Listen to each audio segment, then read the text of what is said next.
Hi everyone, Dr. Gerard here with the question of the day. What causes the popping sound when you are adjusted? What that is a bubble of gas from within the joint capsule being pushed out.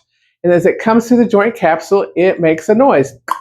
That's all it is. Nothing is being damaged, injured, ripped, torn. Not only is it not harmful, it conveys tremendous health benefits instantly at the time of the adjustment. Hope this helps. Have a great day.